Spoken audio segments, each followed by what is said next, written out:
Okay, now I'm going to talk about painting fabric and this samurai's costume. I've already gone ahead and done a few things while I was away, and what I've done is I've gone ahead and painted his sort of the underlayer of his garment, his underrobe, whatever you want to call it. I'm sure there's a correct technical term in Japanese, but I'm woefully ignorant on that matter.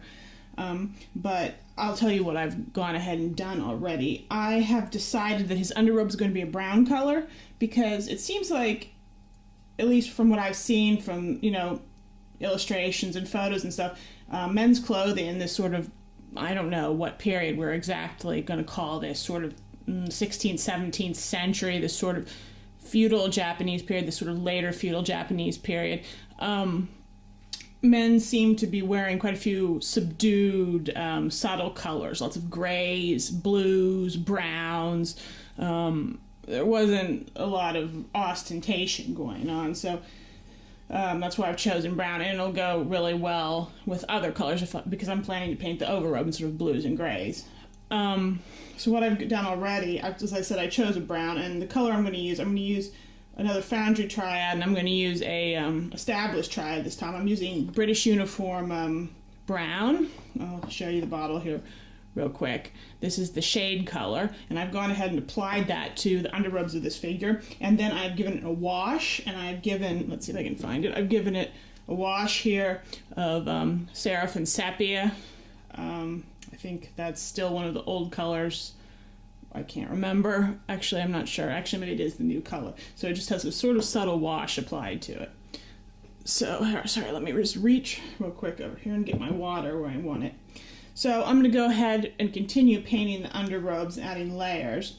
So I'm going to start out by moving to sort of the medium of this color. So it's still British Uniform brown, but now it's the medium. It's just plain British Uniform brown. I'm going to get some of that out. I'm just going to thin it out just a little bit, but not too much here. I'm just mixing it over here on my palette. You can kind of see that.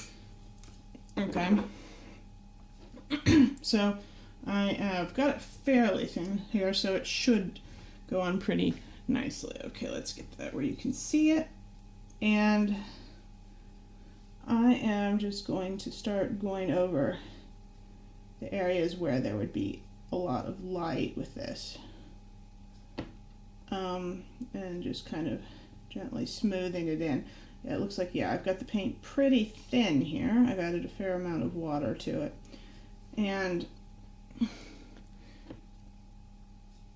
where you need to be painting in this case, you really want to be with the medium shade, you want to be hitting, kind of the tops of his sleeves, the top areas. Once again, areas that would get light. But because this is the medium shade, I'm not going to be too fussy, and I'm really just going to try to get in just basically sort of the top of everything, just kind of cover everything in this that is not really a deep shadow, that's not a crease. So that you do that on his sleeves, and then this particular garment is sort of slit down the sides here, so you have to sort of trying to be real careful, very carefully painting sort of into the crevices here. Turn him around. He's got kind of an open front, and you can see he's got sort of a band on the edge of this robe, so I'm going to try and preserve the seam between the band and the rest of the robe because that'll look nice later, so I'm going to be a little bit careful there. So that's a bit much paint. This paint is a bit runny. So very gently kind of pull a little bit of watered down paint onto the thing and get over that band and the other sleeve like this.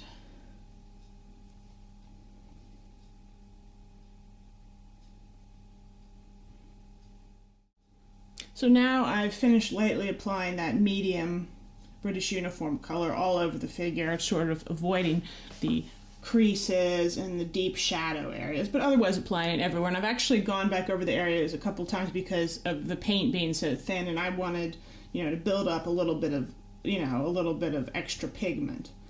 And now I'm ready to start with the highlight, and I'm already put down the light British uniform from the Triad, so I'm going to start working on that. And it's basically the same idea. It's a slightly lighter color, but now I'm just going to be even more selective.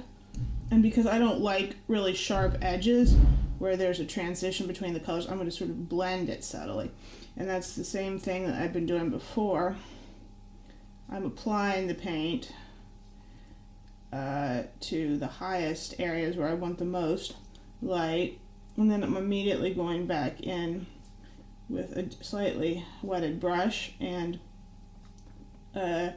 pulling those edges out so that they don't, so they aren't too extreme and there's not an extreme change in color between the two areas.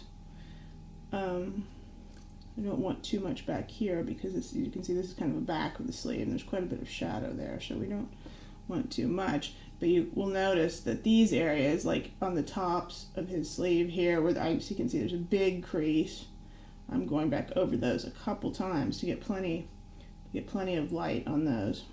And since I've already sort of done the work of smoothing it into the area around it, I can go over that area multiple times with the light paint, and then I don't have to worry on subsequent passes so much about the blending. And in sort of very small compact areas here where everything's really close together and it's a really tiny area like this, you don't really have to worry quite so much about blending things in because everything's so close together. You won't see it. Blending, sort of smoothing one color into the other, becomes most important on large surfaces where you can really see the transitions clearly. And like here, it's going to be really hard to see that, so I'm not too worried. So I'm going to keep going. See, I just notice you just keep taking the same color back over and over the same areas to keep building up color. And once again, as I said, I'm making sure that there's that cuff or that sort of edge on the robe, that stays nicely separated with a fine line. So I'm being careful not to paint down in the seam. So now I'm almost done, but I'm going to add a little lining because even though I have put on all three colors, I want to, emphasize the edges of the garment. And what I'm going to do is I'm mixing right now some light boneyard into that light color, that light third stage color that I had in the Triad, so that I get sort of a creamy color. I'll show you here. So you can kind of see here. Well, you can actually. I'll have to turn it so you can. It's this color right here. So I've kind of created sort of a nice creamy color that I'm going to use. And what I'm going to do with that is I'm going to go back in and I'm going to go around, like, for example, the edges of the sleeves here, because, where the fabric folds really tight like that, there's going to be extra highlight. Well, not just extra highlight, but also the fabric's going to wear more there, and where fabric tends to wear, you also end up with lighter color slightly. And notice I am actually doing very carefully the tops of these really sharp folds, but I'm applying very little paint here and I'm blending it out because it's so much lighter than the rest of the color. It can be very weak. Another really important area to do this is obviously going to be here on the collar.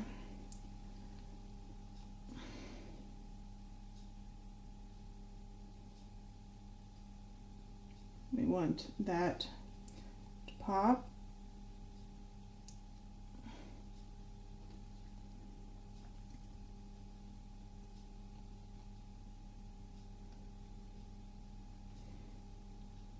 And as I said, there's sort of a seam here, and I'm going to put a very fine line here, just sort of at the back of the seam to emphasize that seam. Another place I'm going to put a little tiny highlight is right there because of that crease, that sharp crease.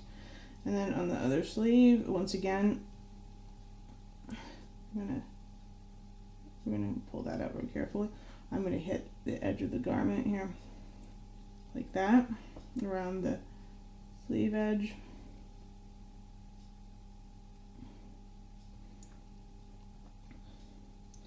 And I've got some really sharp creases here, so I'm just not necessarily going to do the whole highlighted part of the crease, but really just the sharp edge of that crease I'm gonna hit with a highlight. And here, see, I'm just going to start. I'm not even going to go all the way out. I'm also going to do his elbow, because that's that area, A, you know, that gets hit by a lot of light, but B, it's an area of the garment usually that's going to wear a lot more, because, you know, you're always putting force against it, and you're always pushing your elbows against things and rubbing against things, like you rest your arms on a table or whatever. And so that fabric might wear a little bit more.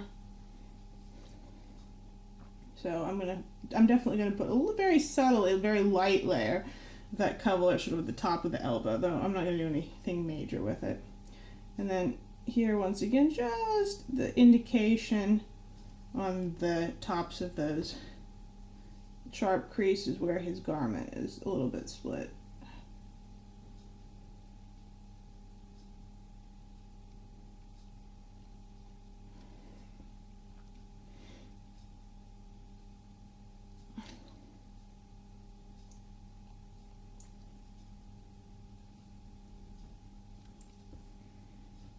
So something like that. So now we've got kind of a nice brown base for what we're going to do next. Okay, so now it's time to start painting patterns. As you can see, I've already got started with this.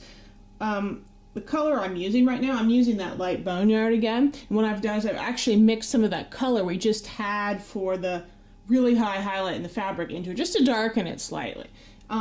When you're painting patterns like this, it's really crucial that the paint is very smooth. If it gets it all thick or it all dried out, you're going to have a lot of problems. So you need to keep it nice and thin. One advantage is usually I like to paint colors on as a pattern that are either very dark or very light. So the advantage of that is that even if they're a little bit too thin, they'll usually still make a huge contrast to whatever the base color is and flow on really nicely. Patterns, what pattern to use? I know a lot of people often, you know, get kind of overwhelmed by this. There are a lot of great resources for painting patterns on Japanese clothing in the form of all of the sort of Japanese woodblock prints that were being made throughout sort of the feudal era of Japan.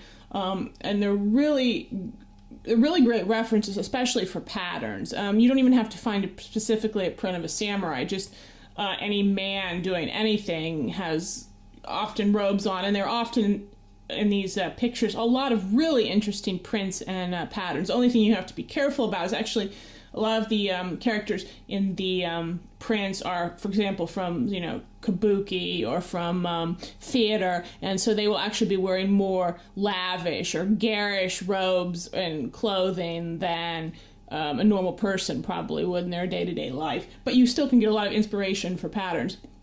And what you want to look for is patterns that will adapt well to this scale, because there are a lot of really neat patterns that are completely impractical for figure painting because they're just too complicated, or they're too detailed, or they just won't scale well.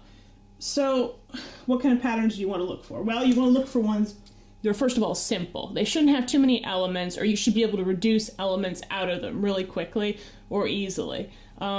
They should be pretty repetitive. I mean, yeah, you could have something where there's a scene with, I don't know, cranes flying around, but because of the small surface area you're working with and probably all the wrinkles you're going to have in the fabric, you can paint all that on there, and you can do a really great job painting it on there, but people are not even going to be able to tell exactly what you've done, because there's just not the area to convincingly render that detail. So what you're looking for more is something to indicate convincing pattern.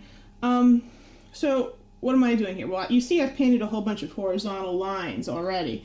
I find, especially for men, Japanese men, any pattern that's sort of checker or plaid based is very convincing.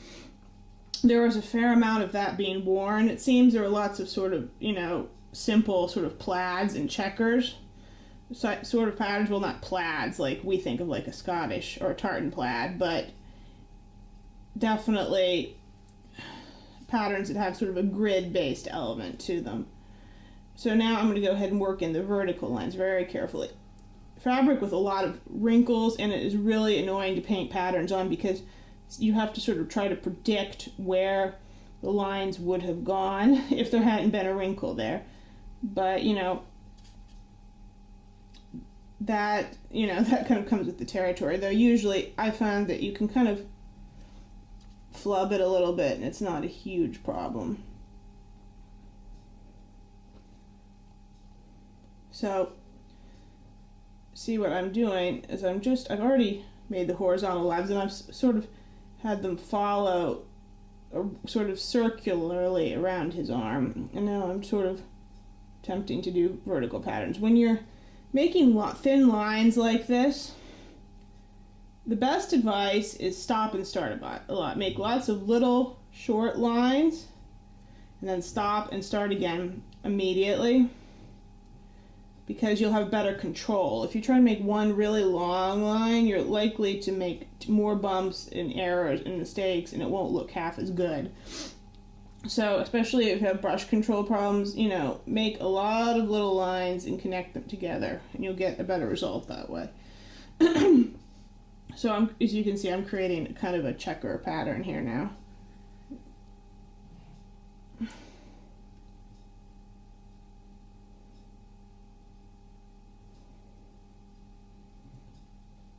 And when you're down these recesses, people probably aren't even going to see it as much, just as long as you indicate that. So I've got a checkerboard pattern on this sleeve now. I'll go ahead and start on this so you can see how I started with the horizontal lines. If your lines are not perfectly, even and they're not a little too fat, a little too thin, it's usually not a big deal in my experience. People usually will be just so impressed that you even attempted a pattern that most people are not going to be really upset by that. And at this scale, it's not really going to show that much. So,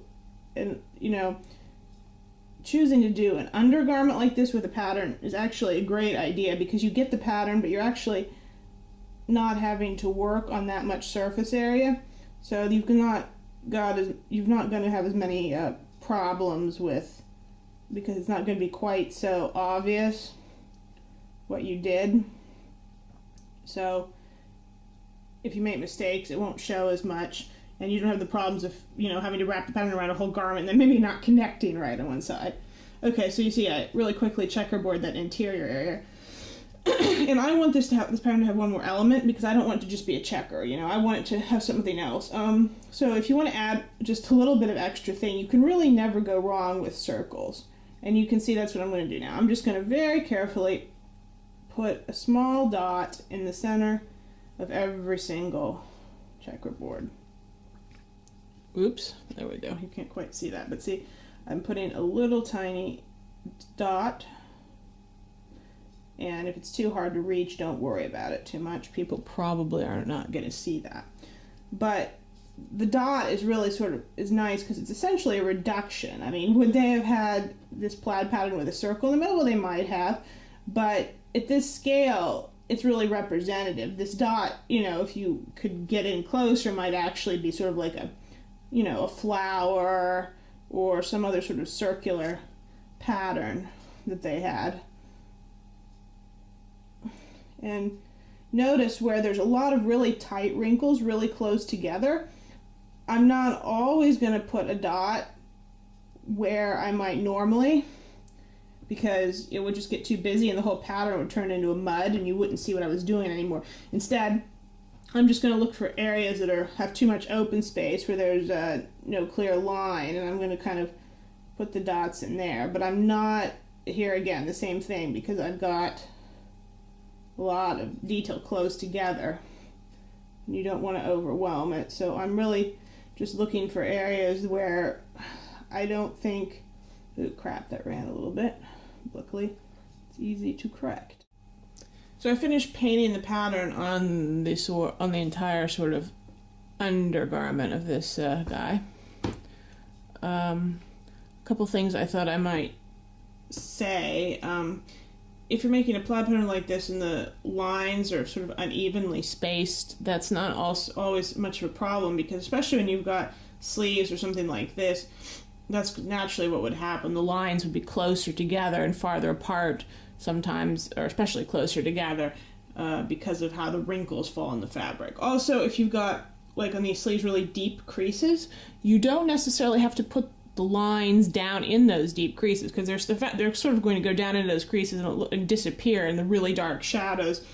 And I mean, that's probably the easiest, just not to even try to paint things there, because I mean, the other alternative obviously is to mix like an extra dark color to make lines down those creases, but it's really not worth it for the most part. So you're probably better off just not doing that. But what I am going to do is I am going to highlight a few parts of these lines, because that's one secret to really making your patterns pop. You could just leave it like this, but if you add a little extra highlight in certain areas, it'll make it look amazing. And what I've done is I've taken some white, this is Vallejo white, and I've mixed in a little bit of that color that we had sort of from the last step. So I've lightened it quite substantially, and it's pretty transparent. So where am I going to apply this? Well, I'm going to go back over the lines, but not everywhere, just in areas like here, for example, because these are areas where the lines go over top of a really big crease, or they're really getting light on them. Oops, there we go, that's not right.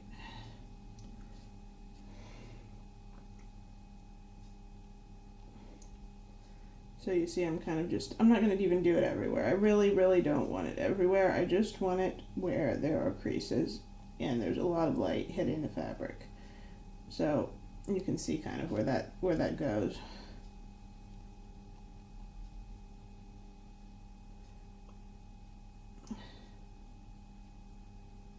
Same with the dots, where the dots would pick up a lot of light. So really on the tops of these creases, here's a place, because that wasn't very well emphasized before, but you can see I'm kind of doing it there on that edge of that sleeve. Just a hint there. Not so much down that shadow. Here is a very strong crease I've got. So wherever that strong crease is, wherever a line crosses that really strong crease, or where there's there, I'm going to put some of this lighter color, but not everywhere, only where there's a strong crease and a pattern crosses that very strong crease. So like so. And we're going to do that on the front here. I'm going to kind of give the lines on this seam, all on this seam, that treatment, because that edge is, you know, it's going to get a lot of light. And it's going to be a little bit raw, and I'm going to do that with the dots too. You can see I want to emphasize that a lot. Another place I'm going to do it is right where the lines are about, but haven't hit the crease yet, but see, they're just about to intersect with the crease, right like that, so that draws more attention to that extra seam there. Here's a place, because there's a because that crease there makes it that really sharp crease. You want to draw attention to the pattern on that, where it hits. Also the seam, in this case the seam, because the pattern happens, just fall on the edge of that seam in this case, so you want to probably emphasize that a little bit extra. I think that's pretty good. You can see, I mean, just by adding that extra light highlight, you give the pattern more depth and complexity and subtlety than it would have had before. and immediately make it more interesting. Even if you haven't applied that light color to necessarily all the perfectly correct spots where it would be, just by varying that tone, you create a much more interesting pattern that has much more depth, and it looks like the light is catching it in different places, and that makes this look a lot better. Let's see here. I'll take my hand away so you can really see how that works.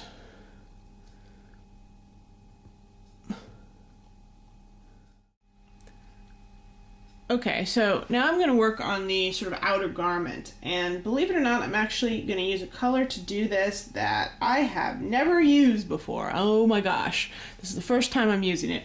It's another Foundry Triad. It's called Storm Blue, and it's a really nice deep blue-gray color, and I think that'll be really great for this sort of outer robe, because it seems, from what I've seen, at least in sort of reference material, that these sort of dark blacks, really deep blue grays were very popular for this outer robe. And I've already base coated it with the shade color of Storm Blue, so that's all ready to go. So now we're going to look at how you can do some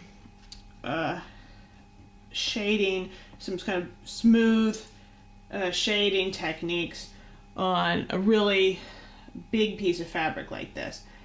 And I can tell you right now that I will not be putting a pattern on this, because I think you don't want that, because first of all, that didn't seem to be what they did very much with these garments, but also because it would just be too busy. I chose to put the pattern on the inner garment, not the outer garment, because I think it lends emphasis there, but it's not overwhelming.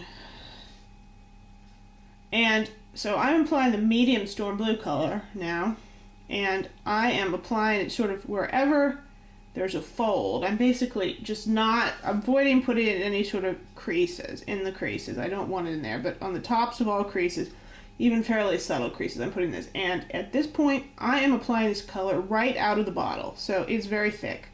I am just grabbing it straight out of the bottle and applying it. And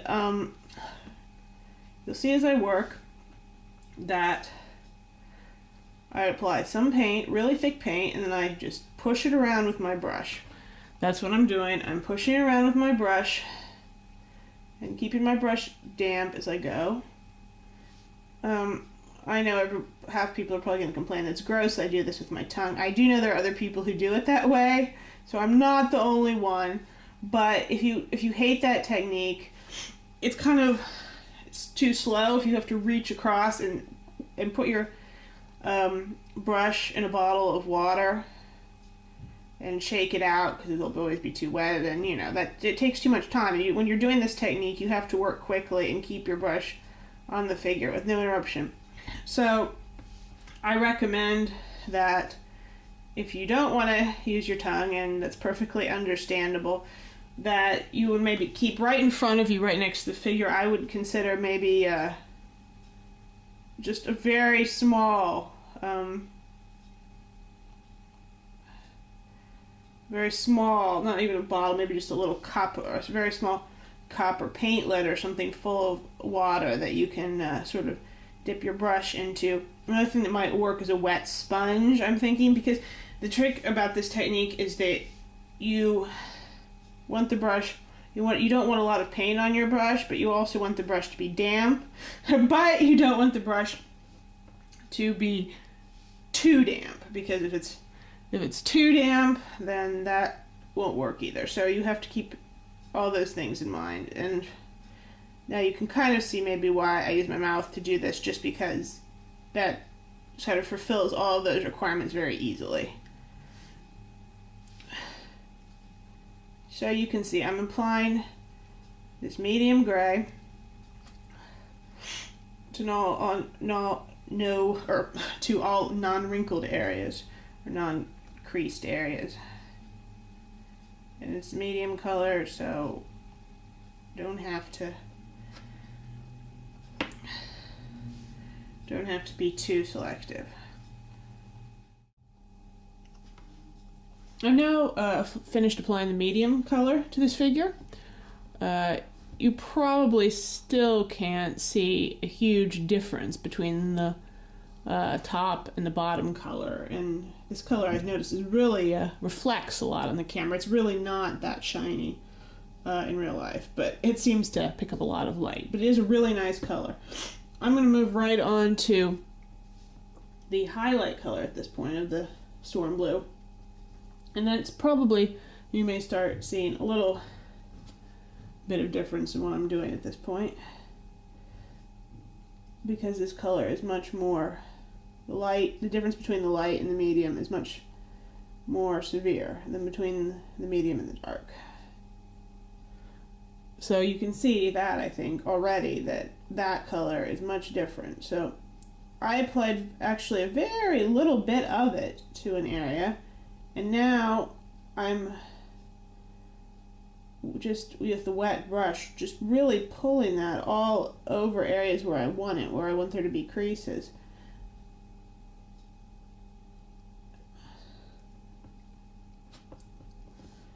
I think you can see that. Once again, more thick, really thick paint, loaded up. I've wet my brush, and now I'm pulling that paint around. And because as I pull my paint around, it's forming a very transparent layer because of how thin it was, because I'm pulling it out so much. And this sort of forms the most sort of base layer when you're sort of trying to give this sort of blended look to your thing, because of the transparency. Because it's so thin, it blends into the area around it quite a lot. The trickier part here is when you end up with a very sharp crease like here, so you have to end up putting a high highlight next to where there would be a dark shadow, because there's not that normal transition. The tops of creases like this are really easy. You don't really have to worry about blending it out, because it wouldn't be. It's just on the top of that very thin crease like that.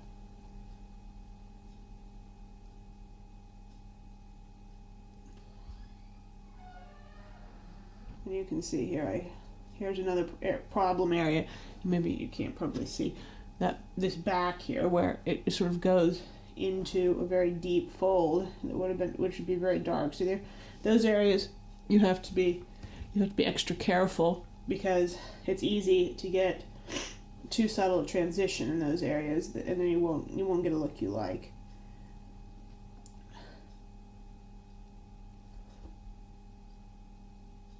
And I'm applying it, then just moving it around, and I'm going to keep doing that here. Same thing. And remember, as always, golden rule, initially place the paint in the area where you know you're going to want a really strong highlight anyway. It'll make your work easier. Okay, I'm going to show you something else I'm doing right now. So I've pretty much applied the highlight color now on one layer all the way around the bottom of the skirt. I haven't done the top of the robe, but I have done the skirt. And now that I've applied it sort of in a subtle layer that's really blended out, what you can then go do is you can go back in and you put another layer right on top, but then only in the areas that you know are really being struck by light. And you don't have to do very much blending, because you've already, that layer, that sort of thin semi-transparent layer that you kind of moved on before, it's already doing all that work for you, and it'll blend sort of almost automatically into this extra, this really highlighted, sort of layer that you're now applying to the areas where there would really be a strong highlight. Okay, so I finished with the light color and putting that everywhere now. So now I'm just going to finish the figure off once again with sort of a lining and putting it in areas that really need it. And I'm using that lightest storm blue, and I've mixed in, once again, the light boneyard. You can kind of see it here, to get a lighter color. And this is, as you would expect, it's going to go around the edges of the garment. In this case, I'm going to blend it just a little bit, because it's a little bit worn, and or, you know, it is the seam. And it's going to go, where else? It's going to go kind of very subtly, and I'm going to blend it out on the tops of creases, really sharp creases, I might add. I really want to show you really quick what I did here on the top a little bit. There's a lot of seams here in the fabric, and there's a very clear sort of closure seam at the back of the robe, and I'm definitely going to line both sides of that, or you can do one side if you prefer, with this really light color. Another place where you'll want this is along the edges, because this sort of has this sort of double folded sleeves here, these sort of extreme sleeves he's got, and I want that to be both edges of that to have this color applied, which I'm going to just do like that, and that adds just a nice extra bit of emphasis too. Okay, so as you can see, I finished up now all of the highlighting on the outer robes. I just, as I described before, I just finished with that sort of high highlight that I made by mixing the top, or the lightest color in the triad, with some of the boneyard. So you can kind of get an idea of how this turned out. I'm going to do the belt first, and I'm going to use another foundry triad. This one's going to be French blue. I have painted these guys previously with really bright sashes, sort of in contrast to more sort of subdued clothing, and that looks really good too. But in this case, I've decided I really want just a very subtle difference between the belt and the rest of the clothing. So I'm just going to go ahead and apply the storm blue. If you're interested in doing more patterns, belts are another great candidate for putting some subtle patterns on, because it's a very small area, so you don't have to invest too much time or effort into it, and just indicating some kind of design is pretty easy to do on such a small surface. You don't have to invest a lot of effort or time, and it still will look good and will add extra sort of detail to your figure. So you can see there's the darkest color. Okay, so go right on into the medium color. When it comes to painting accessories like this, you want to economize as much as possible, so you should always sort of try to identify all the areas that should be painted one particular color and do them all at once. And that's probably, most people probably know that's pretty basic logic. Okay, so let's do the final highlight. I am debating whether I want to highlight this further, because I would like a little more contrast, I think. So I think that is what I'm going to do. I'm going to take some of the highest light, and I'm going to add in, once again, my favorite light boneyard to generate a lighter blue. You can see here, that's what I'm going to use. And I'm going to just apply that really to the tops of the folds to really make it pop a little bit more. Okay, I think I'm basically happy with that now. I should probably quit while I'm ahead and not mess it up anymore. So now I'm going to move on to doing the white areas on this figure using boneyard, because I want some warmth. I want some nice sort of warmth to my light colors. And the two areas that are white on this figure that we need to pay attention to are going to be the socks, because, you know, this is a samurai, and, you know, they wear sort of like or samurai. This is sort of this traditional Japanese thing to wear sort of these sort of split toe socks where they split their toes into two, and then sandals over the top.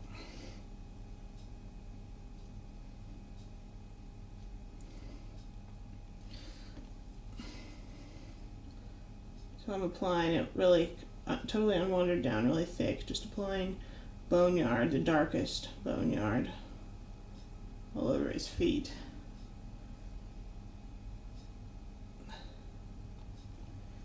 Painting all these details should go pretty quickly because they're so small mostly that you're not going to have to spend a lot of time highlighting them or worrying about how well they blend together.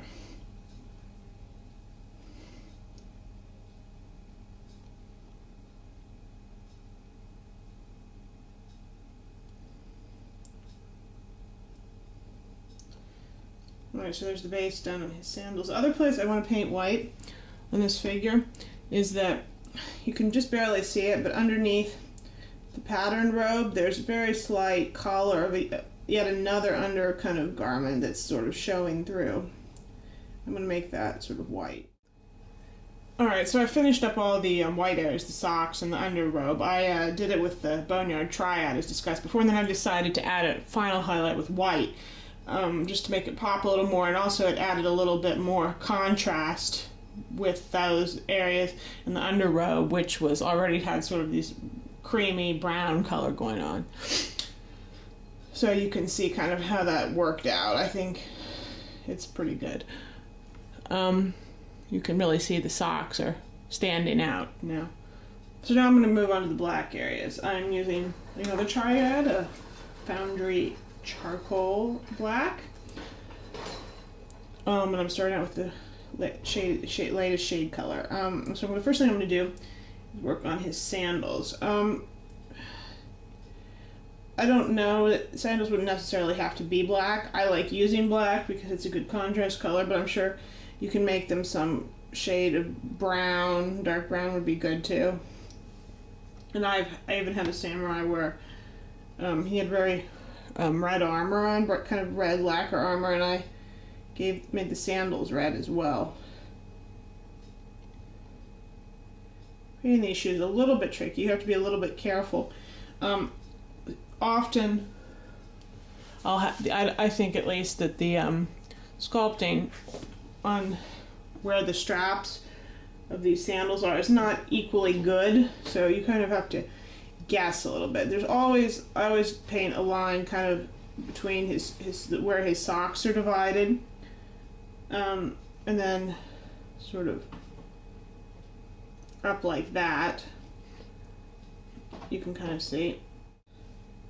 And of course, around the base where there would be kind of a sole, you want to paint a black line, but you can see I already did that. There's also, I think, straps a little bit higher up on the foot often, or there can be, depending on what kind of sandal he's wearing. The problem is it's kind of really hard to see where that would be. And since he has a long robe that covers a lot of his foot, I don't think you strictly really would have to worry about those. Okay, so that takes care of the shoes, and I'm going to base coat all the other areas I want to be black, which in this case are going to be his swords, both the handles and the scabbards.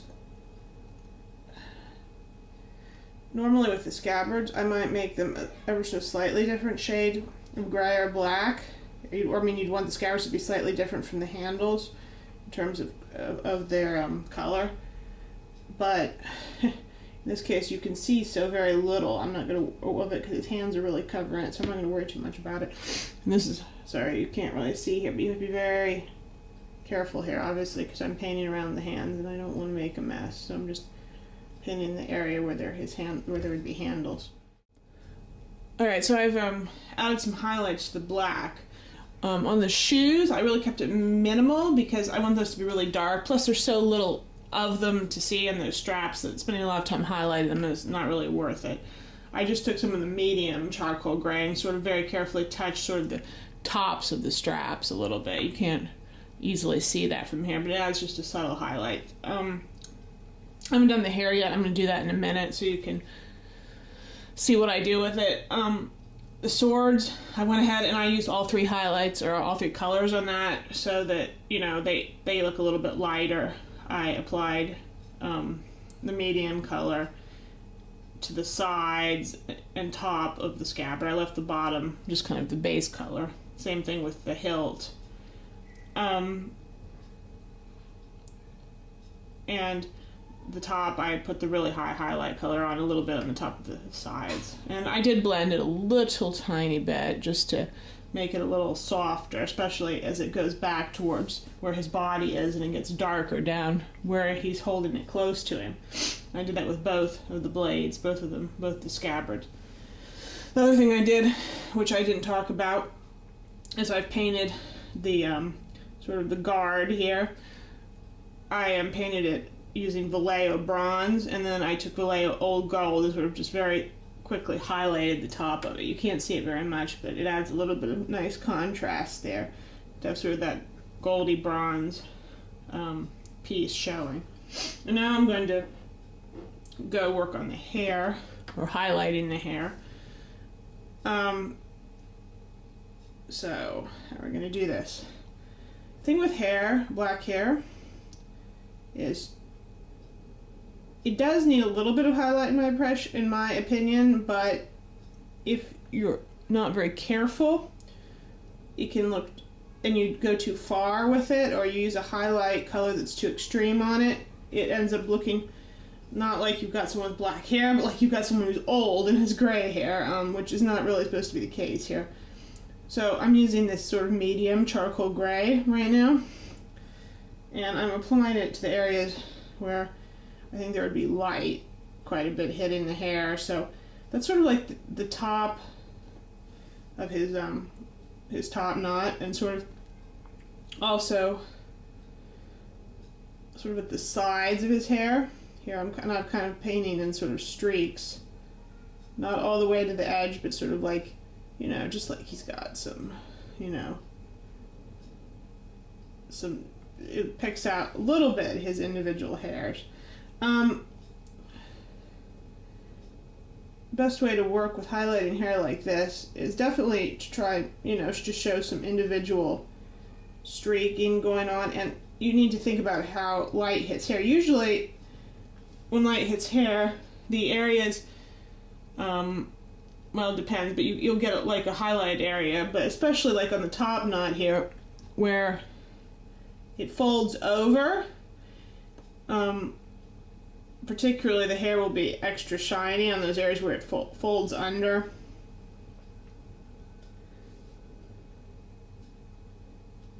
And sort of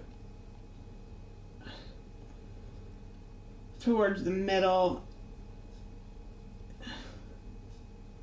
But usually it's a little tricky. Sometimes you just have to guess, or you can sort of just look how your hair might look in the mirror where light would hit it.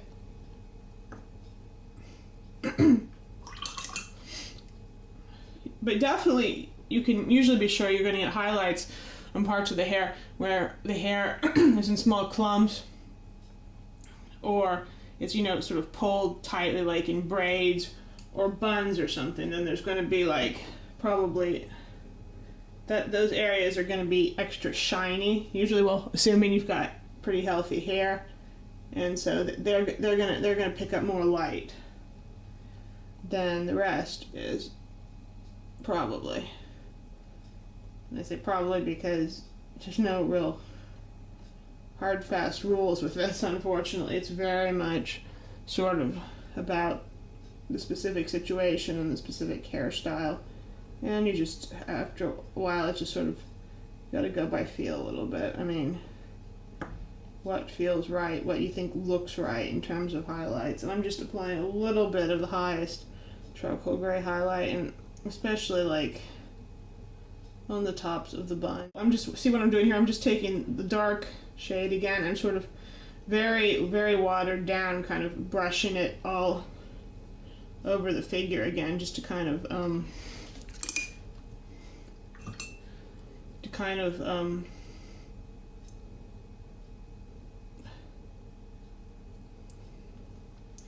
underscore sort of the blackness of the hair so that it doesn't end up looking, you know, too gray. This will kind of unify it a little bit, and I should get the highlights, but I won't get too much of this feeling that his hair is gray, which, as I said, is really is tricky, very, very tricky when you're doing black hair, to make that look like he doesn't have just gray hair. And a wash after you finish highlighting is a good way to prevent that from happening. So there we go, finished. So I finished with that wash. So you can kind of see that, I think. There is one more thing that I like to do with these guys, which, yeah, let me just reach across, so I will show you that real quick. Excuse me. The scabbards of his swords, I think, look a little bit better if you take and put some gloss varnish on them. And the reason I do that is because, well, you know, you've probably seen Japanese scabbards are often sort of lacquered. So I think it adds just a little nice detailed touch. It makes them pop a little bit. Just if you apply some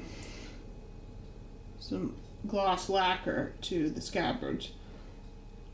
You can also use satin, that works pretty well too, but I like just really high gloss. Obviously, if you plan to play with this guy, you probably want to varnish him all over to make him a little bit more durable.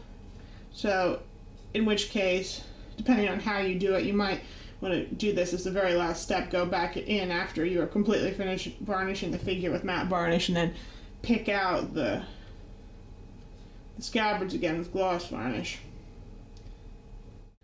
So, here's our finished samurai with the slight shine you can kind of see on the scabbards of his swords. He's fairly simply done, but I think he's pretty effective. So I really hope you enjoyed this tutorial. Hopefully you got a little something out of this. Maybe you learned some techniques you hadn't thought of before. And please let me know what you think. I'm interested in your comments. So thanks, and I will see you next time.